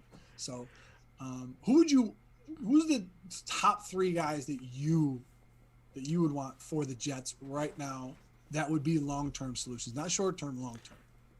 Short-term, what do you mean, of like the Jets free agents, or do you mean like a guy on another team? I know we talked about Julio, we talked about Odell. Like if sure. You could step outside the box, not really a receiver, because we talked about them. If you could get maybe an offensive lineman or an edge rusher, or because people are talking about Houston soon having a fire sale. Maybe J.J. Watt might be out there, and I don't know.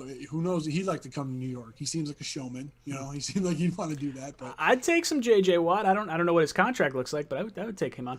I would say if the Jets are looking at players to bring in via trade, it's going to be a little tougher. I don't really know the contract situation that a lot of these guys have right now. From an outside perspective, I very much am interested in Godwin, in Shaq Barrett, in Juju, in Allen Robinson. Those are the free agents that I have. Hey, girl. Sorry, I'm getting licked to death. The J.J. Watt is on the books until 2021. He has a $15.5 million contract this year. Obviously, some of that has already been paid out for the per game, but he has 0 bonus.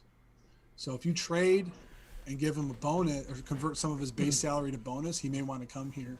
Where in the next year it's 17.5. So if you are able to either restructure or redo his contract where you give him a bonus, that could be a scenario where you trade for Watt, you get him for 2 seasons while you put a Band-Aid on this defense and see what's going on with the new D coordinator. Now put it this way, I'm excited to see new players on this team, but not this year. I want no new players this year. I want no one that could provide any type of spark to this offense. I don't want to change our coach.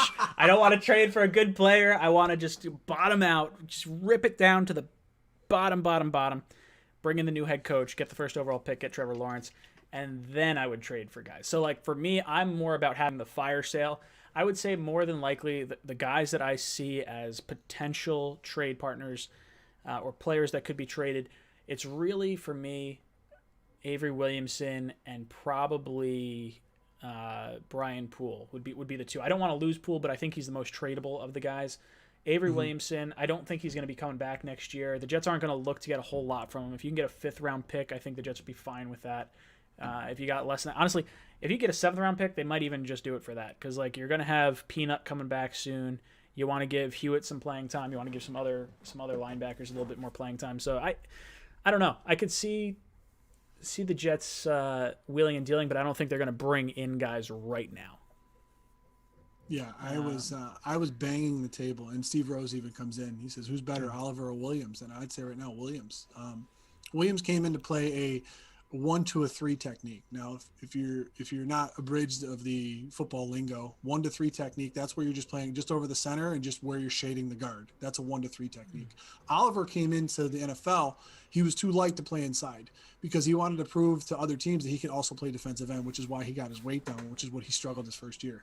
This year, he put on a little bit more weight, but he's still struggling because he's not a He's not a one technique. I mean, Star Latulele was their one technique who decided to opt out at the beginning of the season. So Oliver has been relegated to try to play in there with Vernon Butler and Quentin Jefferson, which are not natural one techniques either. So the trouble is the Buffalo Bills, and he's been struggling because of that. So, and he's a little bit undersized. So 100%, I think Williams is better than Oliver right now. If Oliver were to kick outside, maybe to a 5-tech, it could be a different story. But as for right now, I think that both of them guys are apples and oranges. Yes, both of their titles are defensive tackle, but they play two completely different games right now. Ed Stewart says the Jets in Kansas City, who is our upcoming opponent, have an 18-1 record all time. You know what that means? It means we are headed for a tie with the defending Super Bowl champion. We're going to stay winless, but we're going to tie. That's what it's going to be. Could you imagine the Jets friggin' tie the Chiefs and still get the first pick? Be like, oh, wow, that's cool, I guess. I don't know. Look, we're going to get blown out. They're predicting this could be the highest spread ever. I think right now it's like 22 points, I think, is what the spread was last I looked. Somebody is going to get taken out of that game. Williams is not leaving that game without bringing a casualty with him. Oh, man. Did you know this? So they flashed it on the screen briefly yesterday, but personal fouls in the league, the Jets lead the league in personal fouls heading into yesterday's game. The rest of the league, I want to say it was, I think I have it written down. Yeah, the Bears and the Ravens had the second most, tied with 3 on the season. The Jets had 7.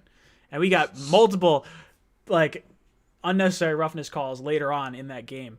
So it would not shock me if the Jets accidentally knock someone out. I would love to see Le'Veon Bell absolutely just tear the Jets a new one. I would love nothing more than watching him get his redemption. I was a big Le'Veon Bell fan, and to see how the Jets handled him just crushes me. It breaks my heart. Yeah, I mean, to go back and a little bit more of the Bills talk, the Buffalo Bills employed a defensive philosophy against the Kansas City Chiefs where they were going to let them run the ball, and they were going to try to take the pass and force the Kansas City Chiefs to run, which they did. I don't think the Buffalo Bills expected them to run 7 yards a clip. I think they expected more 4 or 5, which they were able to do, and they were still at a point in that game to try to win it. I think that philosophy completely frustrated the Buffalo Bills players because on one drive, Jordan Poyer and Trey White both got personal fouls for late hits out of bounds. Now, that stuff doesn't happen unless you're frustrated with the game plan and what's going on in the game for you. Now, both of those guys were defensive backs, and the game plan was to let them run, and they weren't stopping the run. And Poyer was the leading tackler of that game. So that crossing over to the Jets, I think a lot of the Jets players are just completely frustrated with what's going on. And the fact you get upset when you lose. These guys are competitors. They're professionals. They want to win. So I think a lot of that, the fact that they're 0-7 and the fact they're leading the league in personal fouls or unnecessary roughness, I don't think that's a mystery. I don't think that has to be, they're intertwined definitely because of that. Oh, for sure. It's frustration, first and foremost. Usually personal fouls will happen when you're just a step too late, frustration gets in, and you're hitting the quarterback harder than you should. I think if the Jets weren't the Jets, they might get the benefit of the doubt on some calls. Like there was a few calls on Quinnen Williams over the course of the season that were like, was that really a pass interference? Like it was like the guy still had the ball like sort of in his hands like as it was getting released. Like they got more of the weight coming down on the quarterback type of call, which is I get it, but I'm not as like upset with those kind of calls, I guess. I don't know. Noah Grossberg says, "Are you worried about the Jets messing up draft picks this year, especially with strange college season? If the Jets get the first overall pick, that's one of the biggest reasons you want to take Trevor Lawrence because you're going to get a shortened season from Justin Fields. You're going to get a shortened season, but it's already been a shortened season from Trey Lance. And then a lot of other players. Trevor Lawrence is the most lock first overall pick that we've seen in a pretty long time. I would say outside of that, I mean, the Jets are going to be picking top 5. There's no way they're not picking top 5. So you're going to have your choice between him, Jamar Chase, the wide receiver from LSU, Sewell, the tackle from Oregon. If you really want to bookend Becton and Sewell, I'm not opposed to that. But yeah, look, there's going to be worry for the New York Jets, but it's going to be worry for every team. When you look at the last draft we had, it seems like Douglas sort of knows what he's doing. Yeah, these guys had some injuries and it took some time to get them on the field, but the players look like they're NFL caliber players. They look like they're going to be pretty good if things kind of continue to trend in the direction they're trending. So I'll say this, the Jets with multiple picks this year, stand a better chance than teams without the amount of picks we have. Now, I think you're going to see guys get overdrafted by a long shot. You're going to see guys get underdrafted by a long shot. It's just the nature of the beast this season. How do you feel about this upcoming draft? Well, as far as I don't know about Douglas's scouting department and how he's been able to do and what guys he's been able to bring in as far as free agents go in draft. So I'm not really sure how it's going to play out from that standpoint. We had the same problem 3 years ago when Brandon Beane was first hired. We didn't know how his draft board was going to go out, how he was able to scout players. And it's funny, I think Meowsers put in the chat, knowing what you know now, would you draft Quentin Nelson than Sam Darnold? Who's gonna throw the ball? Like, who's gonna be your quarterback? Well, if we had taken Patrick Mahomes the year before, what we should have. Then we got the same problem for the Bills. We traded the pick where Mahomes was drafted. So yep. It's tough. I think because of the shortened season, obviously a lot of the points that you have. I don't know what Joe Douglas's mindset is going into the draft and what he's going to try to do. He may try to bundle some picks. He may try to get these guys, that guy. If his evaluation of talent is, because we could tell that Bean likes to draft more offensive guys than defensive guys, and he's hit more on the defensive guys than the offensive guys. He tends to pick up more of the free agents on the offensive side of the ball. He tends to draft some of the guys on the defensive side of the ball. It's got to be a little bit of a mixed bag. So it depends on what Douglas's strength is as far as the draft goes and where he's able to find. If he's a great, like for instance, the previous GM for the Buffalo Bills, Doug Whaley, was amazing at scouting linebackers. Couldn't scout anybody else. Couldn't draft a quarterback if you threw one in front of him. However, he can get a linebacker in the 5th round that could be a 16-game starter. That kind of guy, I don't know what Douglas is at this point. I don't know if he's going to be a linebacker guy, a secondary guy. Depends on who. It always favors this, and I always tell people this. Whatever he goes for in free agency, you could bet he's drafting the other guy. So if he signs a bunch of defensive backs and defensive linemen, he might draft a linebacker in the 2nd round. You know what I mean? So that's how that progress usually works. So Joe Douglas was an offensive lineman. He was part of regimes that have drafted offensive linemen really high, and he has gotten a few, top end guys. So getting Becton was huge. I think scouting him was impressive. He seemed like he had the most upside of any of the tackles coming out. He just had a lower floor, and he seems to be playing as the best left tackle in this draft class, and could possibly right now be a top 10 left tackle. Like, the guy's crushing it right now. I will say this: I think a lot of his draft strategy is going to be offensive line based and protecting whoever the quarterback is. It may not be early though.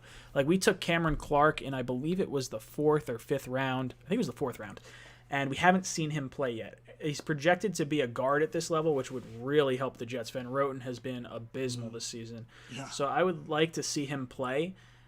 If somehow you wind up where you have the left tackle taken care of, Alex Lewis has been our left guard this season. He seems to be playing well. He's out right now. You got to figure out center and right tackle first and foremost, but I think he'll err more towards the offensive line side of things. The nice thing about Douglas is he's really good friends with Todd McShay. There was thoughts that he could be coming into our scouting department because they were roommates in college. Now, it's crazy. I do like the Jets scouting department because they've brought in Phil Savage, the old guy that used to run the Reese's Senior Bowl. So he has his connections throughout the college ranks. I think this is the strongest scouting department the Jets have had in a long time. So I feel more comfortable given the uncertainty of draft picks because of that. I think where you're going to see some weird hiccups are going to be those later rounds, the 4th, 5th, 6th round guys that you didn't get to see play. That's where you're going to see some more hits and some more duds as well. Yeah, those centers, you can get a quality center that can start for you for a decade in the 2nd or 3rd round. I mean, that's usually what has happened. Jets can sign Quentin Spain. The Bills cut him. He didn't allow a sack in 2019. So that could be a guy for you. I still am baffled why the Buffalo Bills cut him. I really don't know why. I mean, if you want to pick a free agent guy up that only costs like $7-8 million a year, he's a guy that can do it for you. But if Douglas is astute as you say at scouting linemen, he may try to find those gems in the 4th and 5th round and maybe go for the skill players early on. Yeah, I think that's probably the route he's going to take. I don't know what this draft class is looking like for edge rushers. Like, I could see the Jets possibly going after edge rushers in free agency if it's not a top-heavy edge rusher draft. There's going to be guys like Bud Dupree, Matthew Judon, Melvin Ingram, Jadeveon Clowney, like a lot of guys that are going to be out there and available. I don't think Clowney's going to be coming in here at all, but I think Judon and Bud Dupree both have an outside shot of landing with New York. Shaq Those Barrett, two guys. I don't know what happens with the Bucks next year, but if they can't retain either Shaq Barrett or Chris Godwin, I would go after both of them in a heartbeat. I think both of them could be a shot in the arm for the Jets. So you think that it's going to be a total and complete clear out of the coaching staff, and they're going to hire offensive coordinator, defensive coordinator? Mm-hmm. Dude, Jim Bob Cooter is one of the best offensive play callers I've ever seen. Well, that's what I was. The running backs coach, put him in there. I was so on board with Jim Bob Cooter being the interim offensive coordinator with Greg Williams running the show. If we were going to try and stick with Sam Darnold, I think because of just how this season has gone and we haven't won a single game yet, I'm just on board the whole just break it down to the bare bones. Like, take it down to the frame, and then you start putting on the tires. You start throwing on, the gas tank, and you start putting in the seats, and then just do it that way, but do it the way the new head coach wants. Just say, hey, look, Greg Roman, Brian Daboll, who knows, maybe Urban Meyer. Maybe we could lure him out of retirement. Oh, my God. I would throw stupid money at Urban Meyer.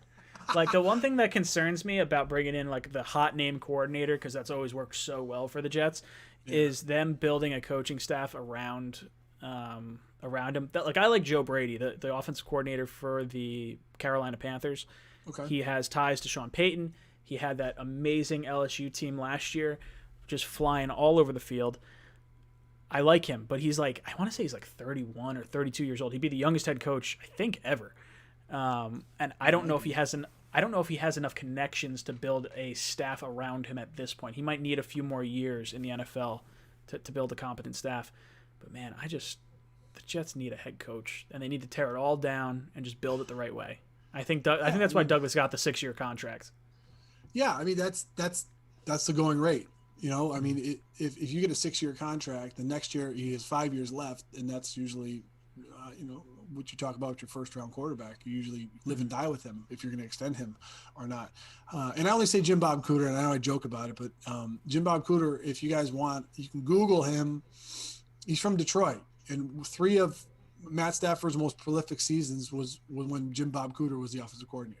And I don't believe Megatron was there for all 3 seasons, because then you could say, well, he had Megatron, he could have done this. I mean, you talk about trying to take a guy away from a player. Look at Deshaun Watson without Hopkins. That's what happened. Yeah, when you totally take a stud changed away from a guy. You know what I mean? So was it Navino? If Becton reaches his potential, is he better than DeBrickashaw Ferguson? I love that question.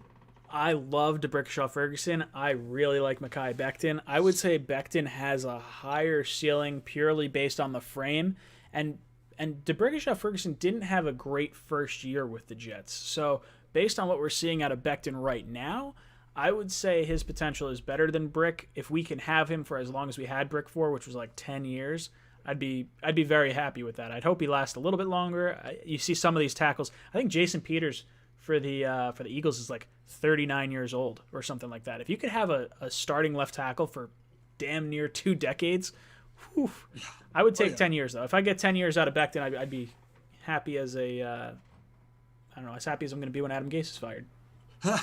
I think what the thing was that the Jets did, and the Buffalo Bills have seen this too. You take a guy like a Josh Allen, the quarterback, not the linebacker. You take a guy like Josh Allen who has unlimited potential, unlimited physical gifts, and just doesn't have the experience yet. Then you take a guy that's Tremaine Edmonds, put him in the middle. He's got amazing physical gifts. You don't really have to you work on that.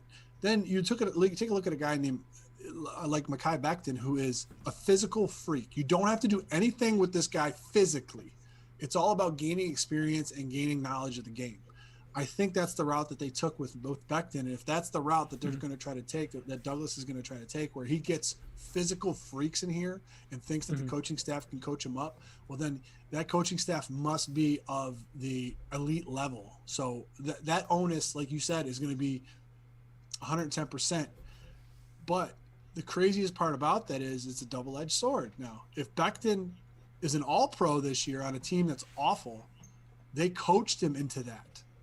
So what are you going to say about this coaching staff if they remain, because hey, look what they did with Becton. If we just get these guys some more of these talented players, he can win some games.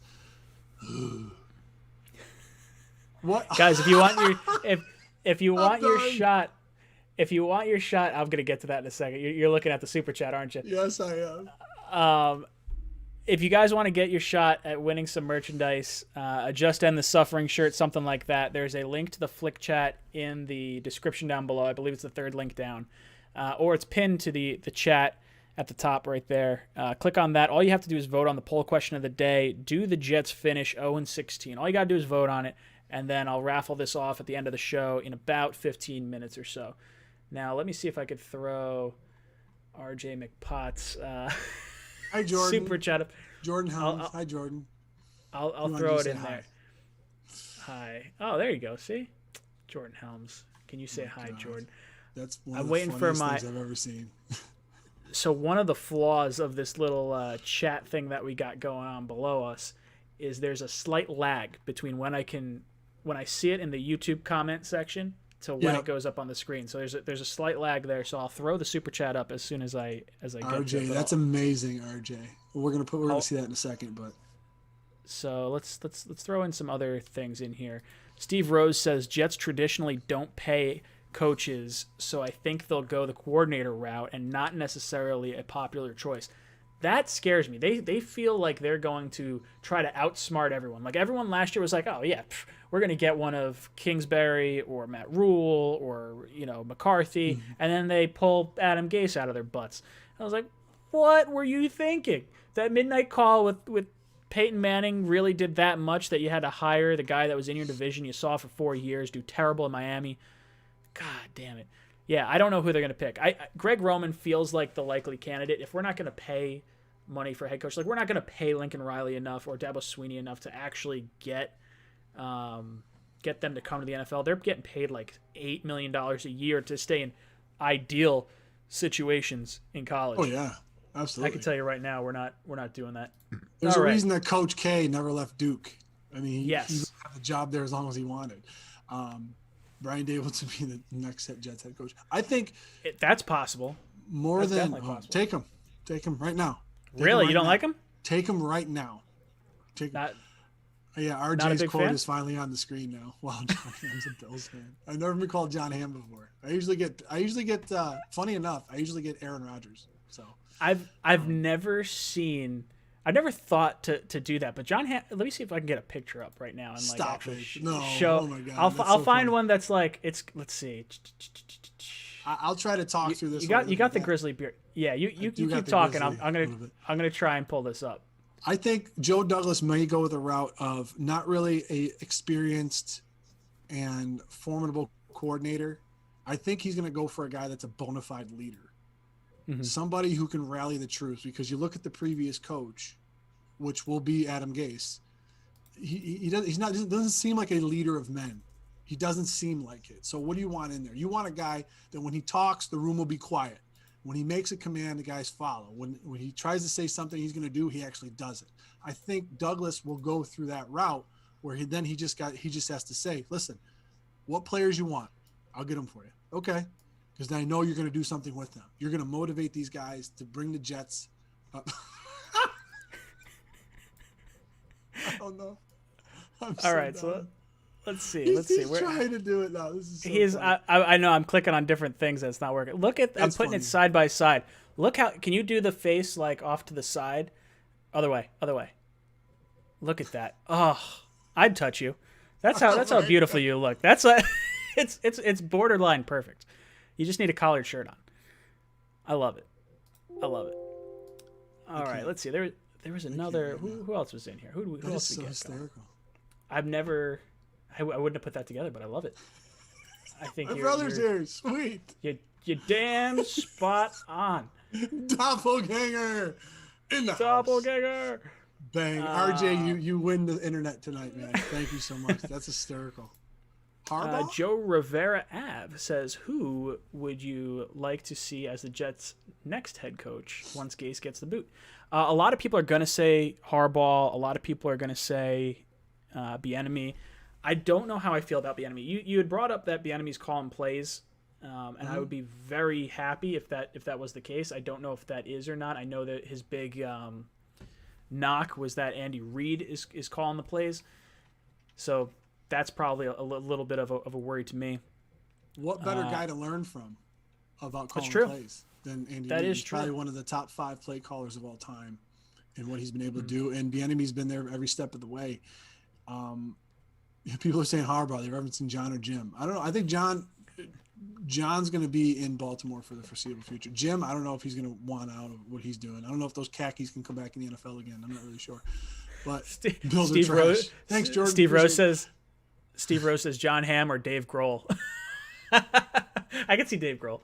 I can't play the drums like him. Sorry. No. Dylan Alex says Gary V actually watches football. That's all I got. I would love if Gary V owned the Jets. He doesn't have the money to pay up the $2 billion it's going to take to get him, but the baby powder empire seems to be running it for the foreseeable future, unfortunately. I would foreshadow. I don't think you're going to get a college guy. I don't think Douglas will mix it up that much. I think he's going to get a pro guy. Do I believe that Bieniemy deserves to be a head coach somewhere? Yes, he deserves to be a head coach somewhere. That guy has paid his dues. He's done what he's needed to do. He should be a head coach somewhere. But I'm not certain. Like I said, there's always that little trepidation. It's almost like when you bring a number 2 wideout to a team to make him your number 1 wideout. Can they adjust to that? Can an offensive coordinator then go to be a head coach? Who knows? It didn't work with Gase. So are they, the allure seems to be to bring offensive-minded guys to make them head coaches, and I understand that fully. The Buffalo Bills decided to take a different route. The Miami Dolphins took a different route. When the Patriots got Belichick, he was a defensive guy his whole career. But, I mean, we're talking to changing at the guard.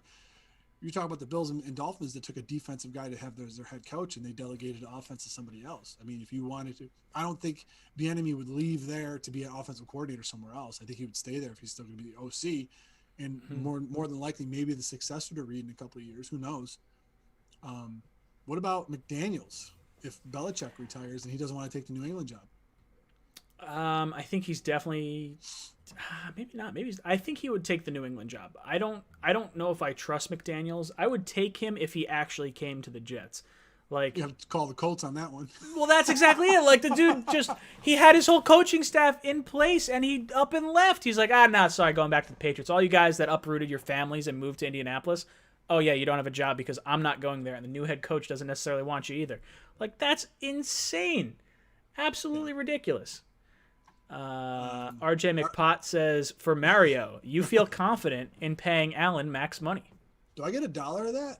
Because it's a question for me. I'll give you $1 for that. I'll tell you what. I'll show you how to get these comments on the bottom of the screen. Yeah, that's my payment. Love it. That's what I want to know. I don't feel confident right now. No. Allen's in his 3rd year. He's in the same year as Darnold. It's the evaluation year. I don't think. But here's the craziest part. Allen's with his 3rd year, the same coordinator, same pretty much personnel that's been around him, and they've added weapons for him. They added Diggs this offseason. Last season, they added Brown and Beasley, and they continue to add offensive line help.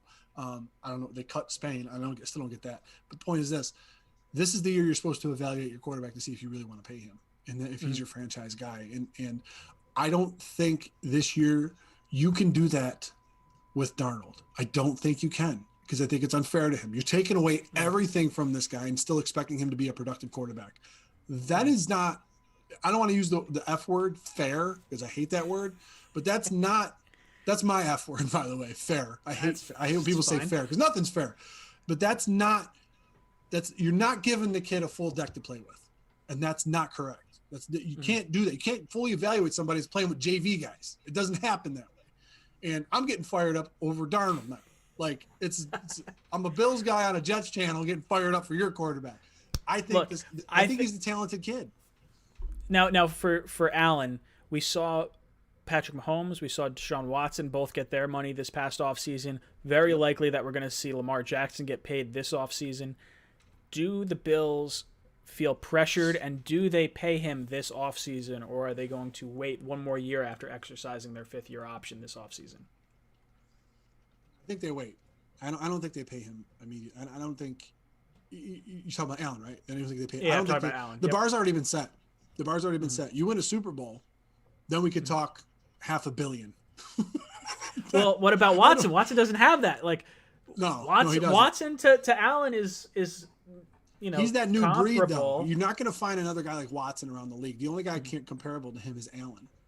Jackson, I don't put Jackson in the category of Allen and Watson because of the types of throwers that they are. No one has Allen's throwing power. No one has really. I love Watson's touch on some of the passes that he throws. Jackson doesn't have either of those. He's just a freak athlete. He's so fun to watch. He puts everybody in the seats when you're allowed to actually go to games. And he's just a very exciting player that you can't game plan for unless you're just covering guys, in the middle of the field, make him throw outside the numbers, which is what the Titans figured out last year. But he's a heck of an athlete. I don't see Jackson going to a second contract in Baltimore. I really don't. For the way that they run the guy and how he's you can't play. You can only play with fire so much when you run the ball as a quarterback. And Allen's done it. RG3 did it. A lot of guys that were mobile guys played with fire and then they got hurt. So what do you think it's going to take to get Allen signed? Like, let's say it's not this year, but let's say he has a comparable season to what we've seen so far this year. Like, finishes out the year, he does the same thing next year. Is he getting that Dak Prescott kind of money, like a $35 million a year deal? Or do you think it goes higher? I think it's the going rate for those. I think 30, probably 30 would be Allen's, depending on what happens with the team. And if Brian Daboll leaves, are you confident paying your quarterback that much money with the offensive coordinator? He's only known in the NFL. What happens? It's an interesting thought. It's a tough gamble. It's a very tough gamble. Dylan Alex says, my top candidate for head coach is Matt Campbell. That's the guy from Minnesota. The head coach there. Dude took Toledo and Iowa from shambles and now Minnesota, or I thought he was Minnesota. I'm pretty sure he's Minnesota. And now they're competitive every game with mediocre talent. Iowa just got their first three 4-star recruits. Hey, is he really Iowa? Damn, I didn't realize that. Oh, you know what I'm thinking? I'm thinking PJ Fleck. That's what it is. PJ Fleck, I think, is Minnesota. I would take Dave Campbell. Apparently Matt Campbell, sorry. The Jets apparently tried to interview him when we were hiring Gase, and he declined the interview multiple times. So I don't know if it's like a situational thing or a Jets thing. Like, he may just turn us down again. He's an interesting person, and I think it was O'Leary's pretty high on him. So I'll have to dive into him a little bit more. I'll start making my videos on like head coaching candidates, like in preparation for this guy getting tossed out. Well, no, I like the fact of the one thing that's alluring about college coaches in the pro ranks is that, number one, they can recruit and they can lead. Mm-hmm. And I really loved about it. That's what I really loved about it. And you know about the fundamentals of the game, and you're able to coach guys up. Mm-hmm. And obviously the NFL is a different animal. You have all guys that could play, so how are you going to lead them? Most guys that are successful in college that are not successful in the pros is because they try to bark at these millionaires, and millionaires don't want to hear barking. They want to hear coaching and results. So he could just be a guy it's a very, he's a very players friendly coach, you know what I mean? So if you know that element of building something from nothing is the alluring factor about him, about Campbell, that you can talk and be like, listen, he knows what it doesn't look like and he knows where it's supposed to go. So let's follow him on this path. See if he can do it in the pros. Who knows? Could be an option. Yeah, I think so as well. Guys, we're getting towards the end of our show. So I'll give you actually I can't even give you 2 minutes. It's going to be, I'm going to run out of time. So I got to do our giveaway. So do the Jets go 0-16? That was the question that was on the Flick Chat. If you want to get into it, you can get into it for next week. All you have to do is join the Flick Chat and you can just answer the question that I'm going to post. And what's cool is we have awesome game day conversations on that chat. Lots of fun. You actually get to do, I don't know if you've done this yet, Mario, but they have a fantasy game within Flick Chat that's a lot of fun. Matt Curtis, one of our members here, won that last week. So pretty cool. But I almost called you Bruno. Matt or Mario, words. I can't talk. I'm looking at names on this thing right now, and it's throwing me off. So Mario, I need you to tell me a number 1 through 5. And then a number 1 through 10. and then I'm gonna. I will say where Darnold was drafted, 3rd overall, 3. and I will say where Allen was drafted, 7th overall. Ooh, okay. 1, 2, 3. So we got 3 and 7. So we got a 10 total. 10's my favorite number. 10's my lucky number. It's pretty solid stuff there, Mario. There you go. Zabby96, you are going to be tonight's winner of the shirt giveaway. Hit me up on the Flick chat. Shoot me a private message. I'll get your shipping information. I'll send you out one of the Just End the Suffering shirts. Mario, you should so still much. Buy it anyway, Maestro. You should still buy it anyway. Support the channel. Mario, thank you so much for coming in tonight and talking some Jets and Bills. Plug yourself. Let everyone know where they could find you guys. Yeah, you can find us. We are at, if you just go down the first link in the description, subscribe to #sports on Jets Talk 24/7. You can also find us on Twitter at #sports, on Instagram at #sports, and you can find us #sports.com is our good night, John Hamm. You can find us. That's our website. We're also on iTunes and Spotify, and we do our post games every Sunday, and we have our Buffalo Bills Roundtable, which is a series of 3 other Buffalo Bills YouTubers, stolen straight from Jets Talk 24/7. We stole it straight from you guys. It's all right. I love it. Roundtable. And yeah, it's a lot of fun. And then Paul and I have our weekly episodes. If you are a Bills fan or just a fan of talking about football, please, head over to our channel if you want to know what's behind enemy lines over in Buffalo. So. Mario, thank you so much for tuning in. Thank you to all the passengers here in the cockpit. If you want to see Adam Gase fired, drop a like on that like box. Make sure you sub up Mario. This is Jets Talk. I will be back tomorrow with O'Leary, Green Bean, and we got Jets Media joining the circle tomorrow. Guys, it has been fun. Jets.